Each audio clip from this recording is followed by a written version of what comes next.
Cette revue de la presse vous est offerte par le ministère camerounais des Transports.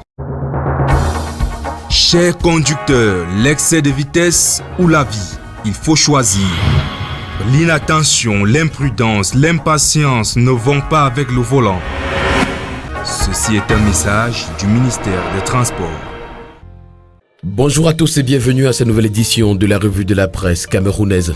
Commençons ce matin avec le quotidien Le Messager qui nous présente le silence coupable du gouvernement face aux violences intercommunautaires. Attendu pour trouver une solution pérenne au conflit meurtrier qui secoue le Logon et Chari, le régime de Yaoundé brille par un silence retentissant, nous informe ce matin le quotidien de Fepius Ndiaoui. L'information est à retrouver en page 3. On parle également dans les colonnes du quotidien Le Messager de Campo et Niété où nous retrouvons des tirs groupés contre Camvert. Et puis élection à la FICA Food, Niamsi s'aligne derrière Eto. Retrouvons également la loi de finances 2022. Les avocats sur le pied de guerre. L'ordre des avocats hausse le ton et menace de suspendre le port de la robe dans les prétoires. Le bi-hebdomadaire L'Anecdote parle également du conflit entre les Arabes Choua et les Mosgoum et nous indique qu'il est urgent que l'État intervienne. Alors que la guerre des chiffres fait rage autour de cette autre rixe sanglant entre les deux communautés établies dans le département du Logon et Chari, des dizaines de morts et de blessés s'amoncellent. Malgré le renforcement des mesures de sécurité dans cette localité située dans la région de l'Extrême Nord, une forte tension continue de couver. Les derniers événements de ce 8 décembre demeurent inquiétants. On parle également dans les colonnes du bi-hebdomadaire L'Anecdote ce matin de la vie chère. Retrouvons les contre-vérités de Baga Tangana. Décentralisation, la vulgarisation en marche et puis élection à la FECA Food, suspense jusqu'au bout. C'est le temps d'évaluation s'agissant du plan d'urgence triennal d'après la grande une du quotidien bilingue Cameroun Tribune.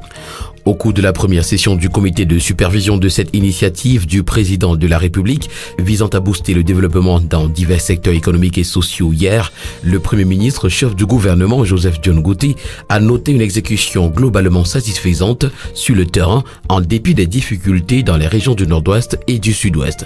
L'information ce matin, vous l'aurez en page 3 du quotidien national bilingue.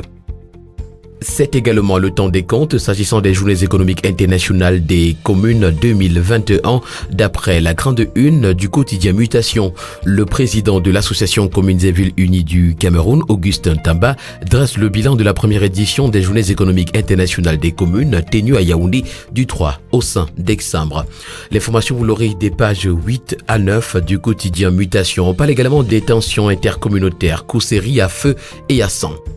Le quotidien Informateur qui paraît également ce matin parle de crimes odieux. Des malfrats assassinent le fils du président directeur général du groupe La Météo pour avoir, selon toute vraisemblance, voulu opposer une résistance aux hommes sans foi ni loi qui lui arrachaient son laptop, téléphone, montre et sous.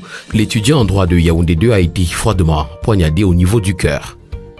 Le journal La Voix du Centre pour sa part ce matin parle des cellules souches bio-végétales. Il nous présente la découverte miracle du professeur Diafet Tchakounté. Le chercheur camerounais promet que ces cellules activent la capacité d'auto-guérison. L'information est à retrouver en page 5. On parle également ce matin et notamment des pages 2 à 3 de la lettre ouverte de Pierre Nonkam qui appelle à prier pour Samuel Eto'o-Fils. Il existe des pratiques anormales sur les corridors routiers d'Afrique centrale, d'après l'information qui est rendue à la grande une de l'hebdomadaire Diapason ce matin. Multiplicité des postes de contrôle conventionnels et non conventionnels avec des coûts alarmants.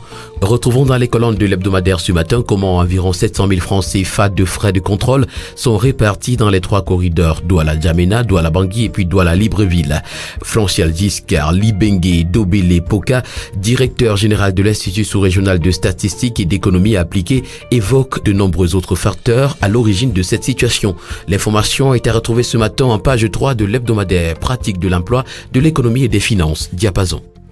D'après la grande une du bi-hebdomadaire Le Financier d'Afrique qui parle de gouvernance ce matin, 85 postes de PCA, DG et DGA sont vacants dans les entreprises publiques. Selon un rapport du ministère des Finances, 6 postes de PCA, 30 de DG, 49 de DGA sont à pouvoir dans les entreprises et établissements publics au Cameroun. On parle également d'emploi. 45 postes d'agents d'encadrement supérieur à pouvoir à la BIAC. Afrique centrale, l'emprunt obligataire de la BDA réalisé à 115%.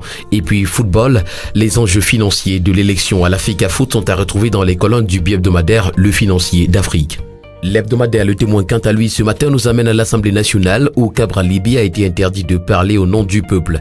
Pour des raisons qui échappent encore au président national du PCRN, ce dernier a été interdit de porter la voix du peuple au Parlement lors de la séance d'adoption du budget 2022 de l'État du Cameroun. Une pratique démocraticide qui fait reculer le Cameroun d'une trentaine d'années. Que s'est-il passé au Parlement? Le décryptage est à retrouver en page 5 de l'hebdomadaire Le Témoin.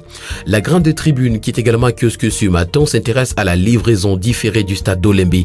Retrouvons les explications du président du COCAN, Narcisse Moualé Kambi, ministre des Sports et de l'Éducation physique. L'information ce matin est à retrouver des pages 6 à 7. On parle également en petite une de la grande tribune de l'obtention du titre foncier. Le gouvernement annonce la mise en place du numéro vert dans la stratégie de lutte contre la corruption. FECAFOOT 2021 est au vainqueur, titre ce matin le bi-hebdomadaire La Voix des Jeunes. Alors que la date de l'élection à la tête de l'instance fêtière du football camerounais approche à grands pas, plusieurs sondages en circulation sur les réseaux sociaux donnent le quadruple ballon d'or africain et ancienne capitaine des Lions indomptables largement vainqueur avec plus de 73% d'intention de vote. L'information est à retrouver en page 2. On parle en petite une et notamment en page 5 également d'éducation de base. Retrouvons les enjeux du budget 2022. UNESCO, un Camerounais nommé directeur. Le bi-hebdomadaire L'Essentiel, pour sa part, parle également de l'élection à la FECAFOOT et titre 72 heures chrono. Mettant d'un côté Samuel Eto'o-Fils et de l'autre Seydou Bombo-Douya, le bi-hebdomadaire nous renseigne que l'élection du président de la Fédération camerounaise de football tient le Cameroun en haleine. Le face-à-face annoncé entre Samuel Eto'o-Fils et Seydou Bombo-Douya reste encore suspendu aux décisions du TAS et de la CCA. En attendant, le jeu des alliances fonctionne à plein régime. On parle également de la CAN Total Énergie 2021. La coupe est arrivée au Cameroun. Filière poisson, le ministère du Commerce rassure et puis APE Cameroun, bilan après 5 ans de démantèlement. À la une de l'hebdomadaire Financia ce matin, retrouvons une interrogation finance islamique dédiée exclusivement ou non aux musulmans. Vrai ou faux? La réponse est à retrouver ce matin dans les colonnes de l'hebdomadaire Financia. On parle également d'investissement. Un méga meeting annoncé pour le 19 décembre à Yaoundé. Recettes pétrolières. Aussi, la SNH a reversé 345 milliards de francs CFA à l'État en 9 mois, nous renseigne l'hebdomadaire. Terminons ce matin avec la nouvelle expression qui nous amène dans le théâtre de la crise anglophone et nous renseigne que le président des FON a été enlevé. FON Yacoum Kevin, chef traditionnel et président de la House of Chiefs de la région du Nord-Ouest, est entre les mains de ses ravisseurs depuis 48 heures déjà. Un défi de plus aux forces de défense et de sécurité.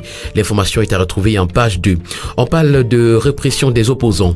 Les militants du MRC condamnés. APECAM, la semaine de la banque. Loi de finances, l'opposition des avocats, diaspora, développement des communes et puis conflit, cousserie à feu et à sang. Toutes ces informations sont à retrouver dans les colonnes du journal La Nouvelle Expression.